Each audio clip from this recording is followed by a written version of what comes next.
Awesome.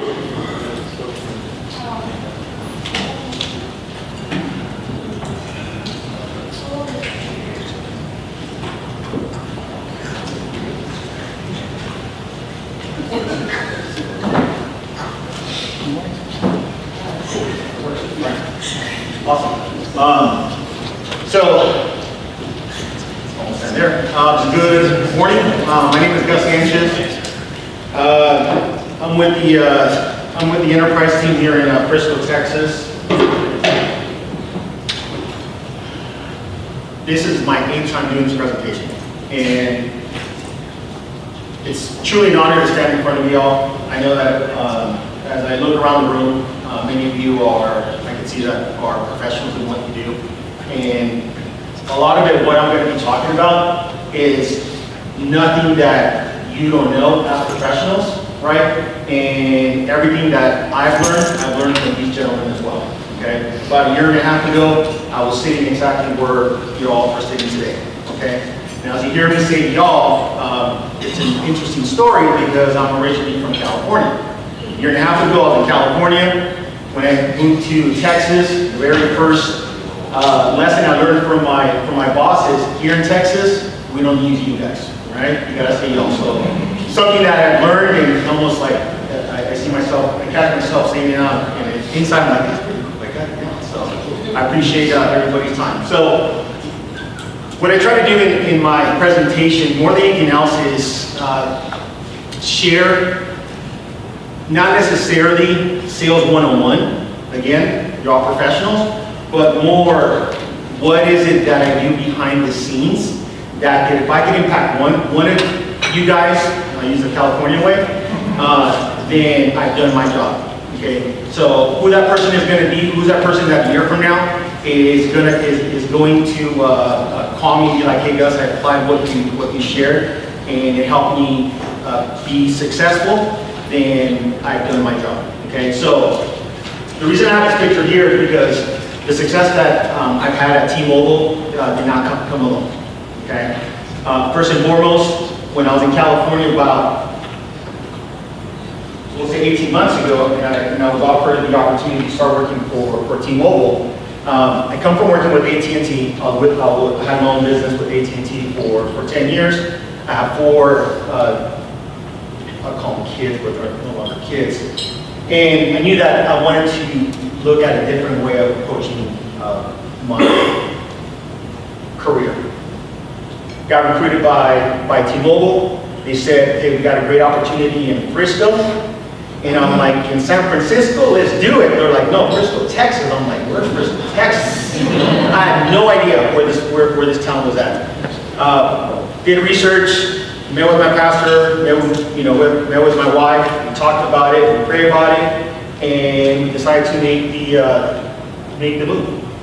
So when I sat down with my leadership, that's John Pickett, who I believe he was here, right? Yeah. John Pickett, and then Andrew Raynell, who is our senior director for the East. They said, so what's your business plan?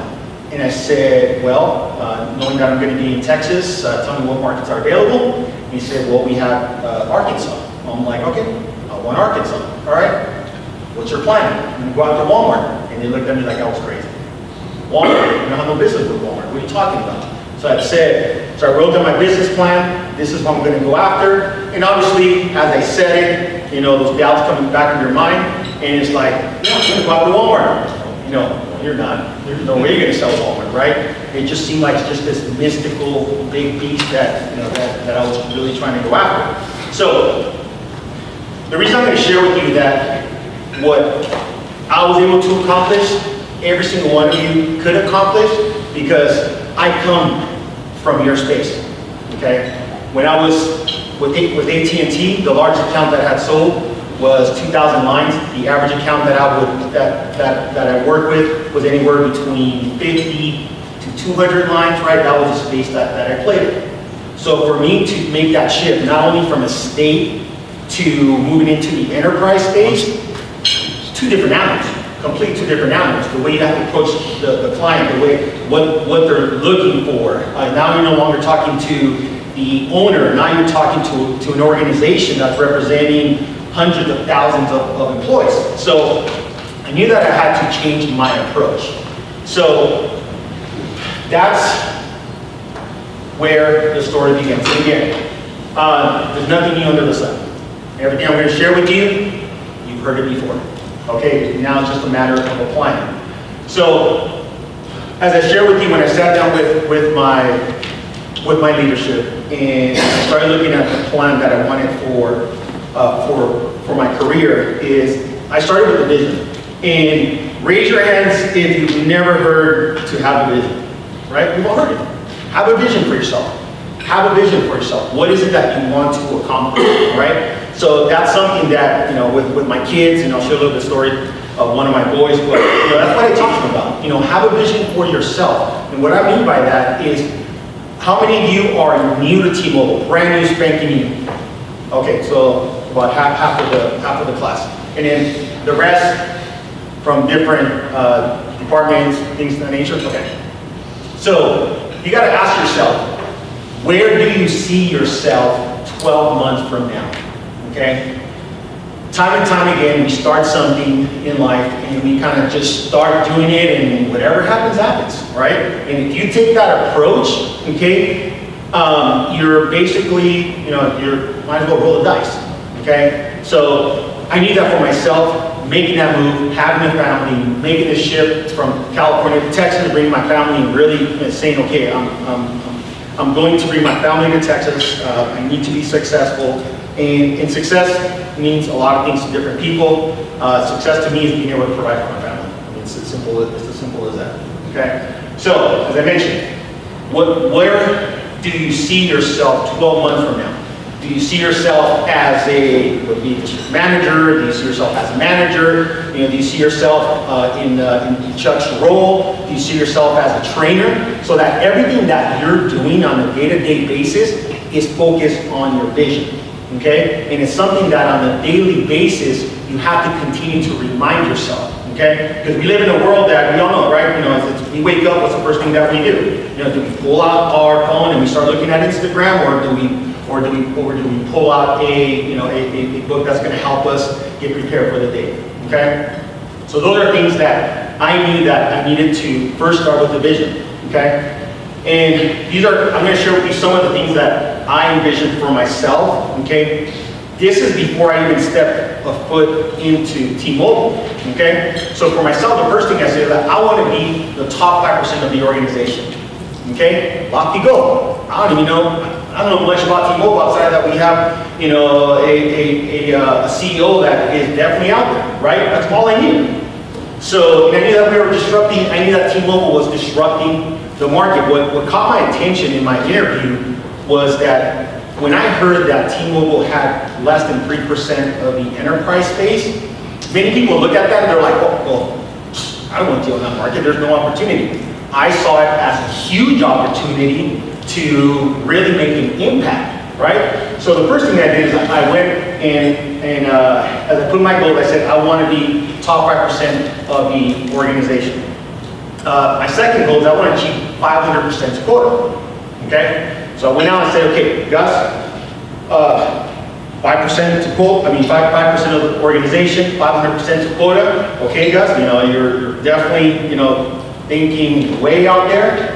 Okay, and then last is I want to sell. Once I found out that I was going to handle the Arkansas market, is I'm going to go after Walmart. Okay, now, do you know how many contacts I had at Walmart?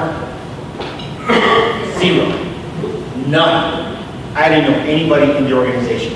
Okay, so if you look at this, that's pretty. Those are pretty lofty goals. Again, that's even before stepping foot into my role. So, as I shared, make sure that you have your vision. And again, that vision for every single one of you is going to be different. Every single one of you. But guys, believe me, write it down. Go home, whether it be between yourself, with your partner, whatever it may be. But make sure that you write down where you want to be in 12 months. Okay? Make sure that you do that.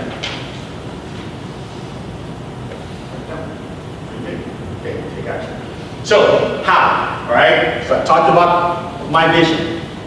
All right, Gus, how are you going to do it? How do you plan to get to that point?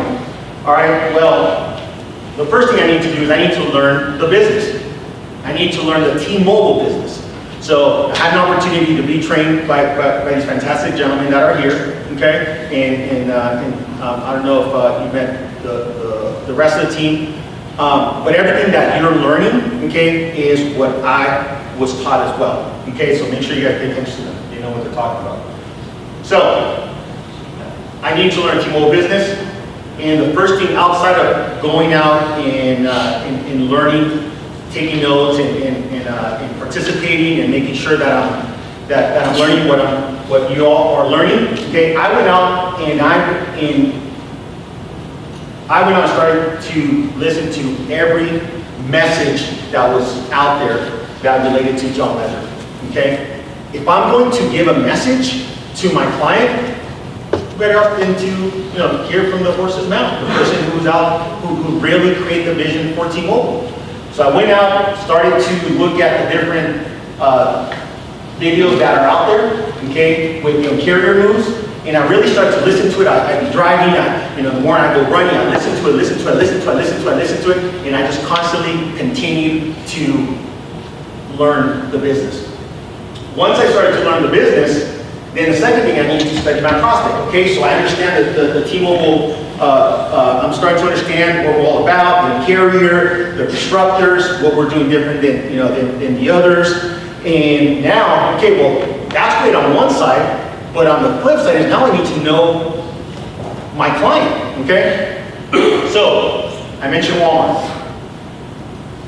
I went out and I spent 17, 18 hours a day just researching, and I told my wife, I said, look, the next year, you're not gonna see me, okay? I'm going to make this happen, okay? I have to, all right? I put myself in a situation that there was no turning back, okay? And in the meantime, we have to do that, okay? If you're gonna come into T-Mobile, go all in. There's not a better time. If you're gonna be in wireless, there's no other organization better to be involved than T-Mobile, 100%. And be proud of it. Don't go out there, I heard someone mention Verizon, that they come from Verizon and stuff. Don't come in and be like, well, I need Verizon. Look, what they're doing to customers is absolutely horrendous. It's horrible. The way they're gouging customers, the way what they're doing to clients out there. So be proud that what we're doing for our customer is truly impacting their bottom line, which ultimately impacts their life. Okay, so go in there with, don't think that we're inferior than the other carriers. Okay, I was talking to with Walmart having 1.5 million employees. Okay, various business units that we're talking to. When I talked to one of them, and they were asking me about the price and this nature, they're like, well, something has to give. You go, well, it must be your network. I said, and I shared the story that 22 quarters in a row, we've added over 1 million subscribers. And I said, while the other carriers are losing customers, where do you think they're coming from? He had nothing to say. What is he saying? So again, sure you all have learned, we have a fantastic story to tell. So, as I started to go out and learn about Walmart, I started from the beginning, okay? I started understanding, again, the vision for the organization, where they are going, so that I could craft my message, because it's not about T-Mobile. Understand that. The customers, they're telling you, oh, so you added 22 quarters in a row, 1 million customers. Oh, so you're the fastest growing. You doubled your network in the last 4 years. Everything that we're learning. You know what they say? So what?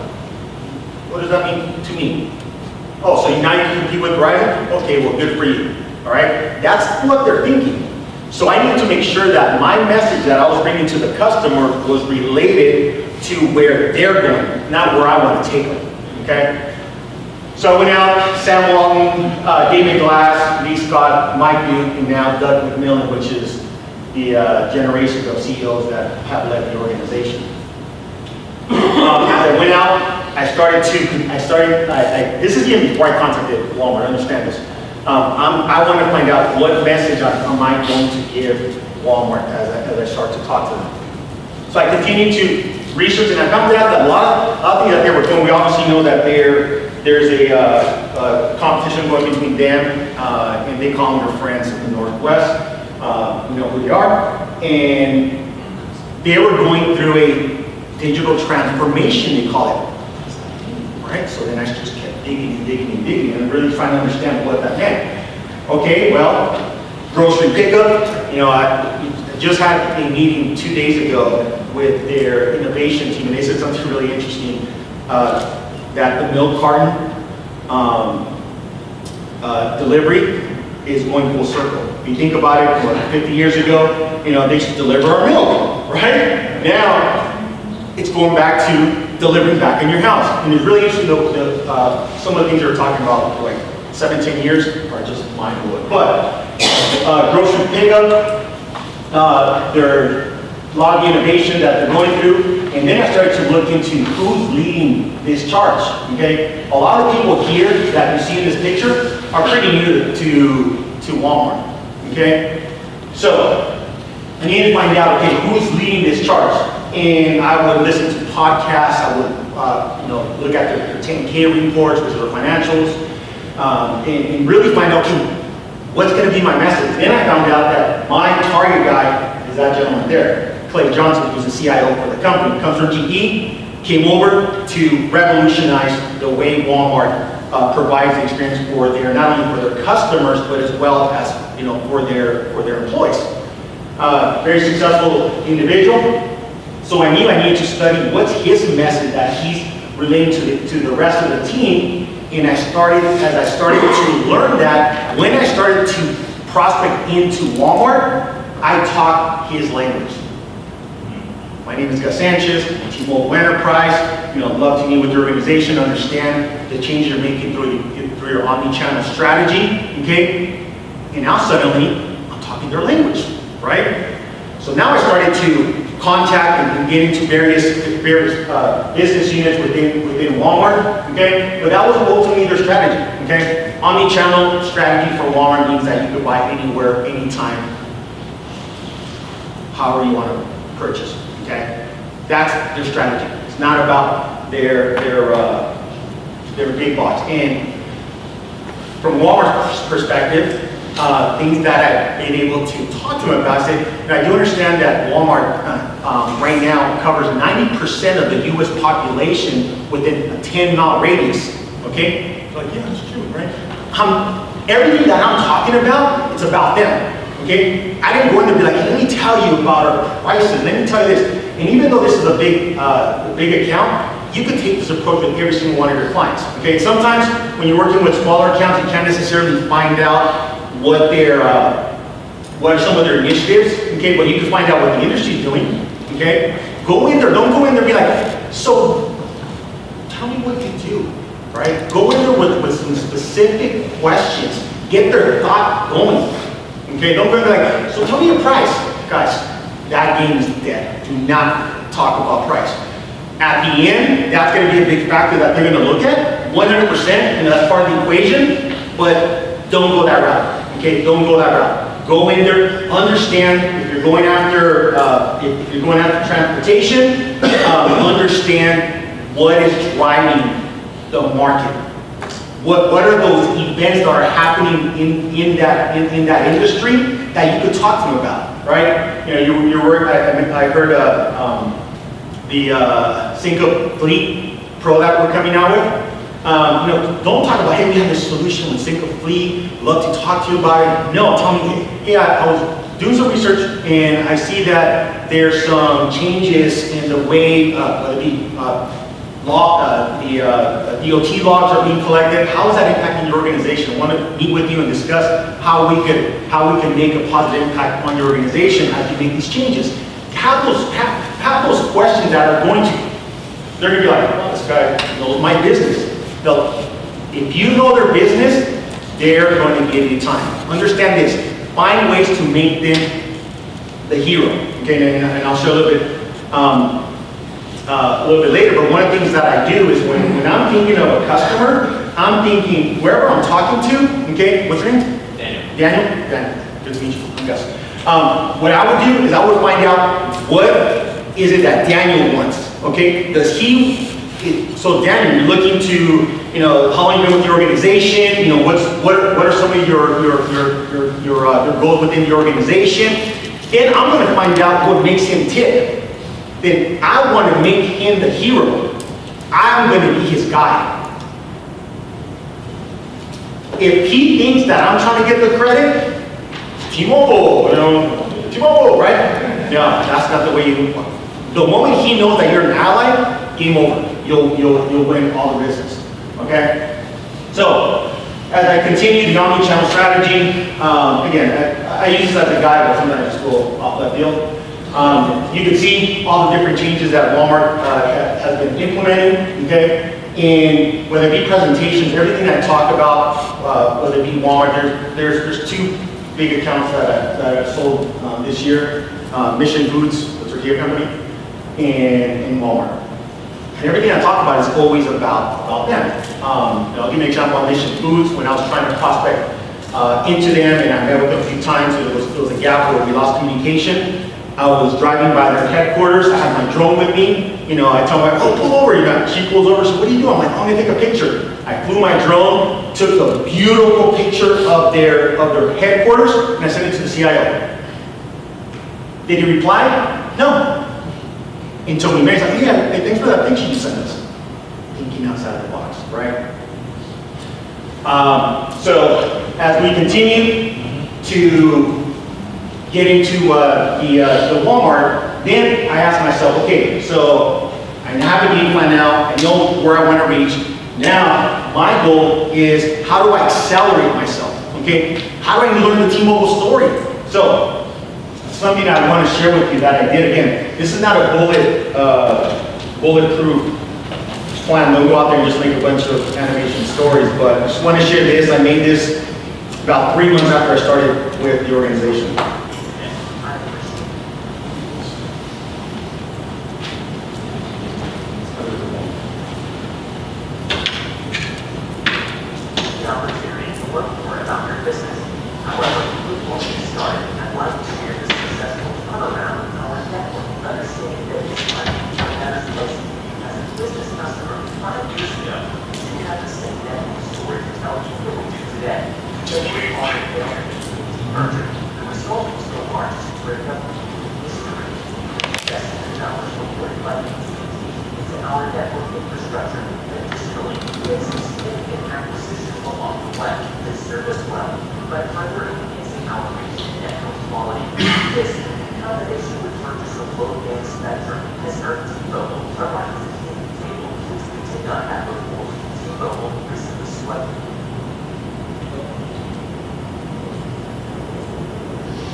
I know it's difficult to hear. I apologize for that. But I took this animation video and I started to embed it into a lot of my prospecting. When I started to send this into Walmart, I was tracking on how many views I was getting within the organization, and within 30 days, there was over 100 views inside of Walmart that saw this, right? They didn't call me like, oh hey, that's a beautiful animation. We need 1,000 bucks, right? They didn't say that. But that was that brand awareness, right? That was created. So the next thing that I did is I started to go into LinkedIn, start connecting with them. And as I started to connect with them, everything that I talk about when it comes to LinkedIn, it has to do with our network. Okay, that's where I have an opportunity to create that brand awareness for T-Mobile. And you can see this is the this is one of the first posts that I did. There was 20 people from Walmart that viewed it, 33 people, and I'm going to hurry on this, 39, 53, 80, 88, 92, 155, 166, 251, 301, and then it even started to comment in our post. Okay? So now I knew, okay, I'm starting to grab their attention. Okay, I'm nowhere near sound this down, but now I'm starting to grab their attention. At that point, I knew that there was something there brewing. Okay, but very important. Okay, that's one of the reasons I have this here. Customers don't care how much we know until what? Until we show how much we care. Exactly. Okay?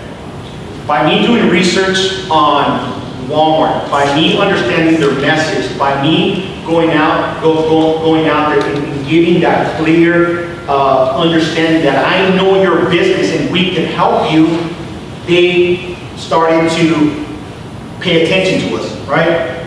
So, the next thing that I did is, I must have sent out at that point, I don't know, just hundreds of emails to various business units, and then I get this email literally basically saying, what do you want? Like literally, like, what do you want? You know, and I'm like,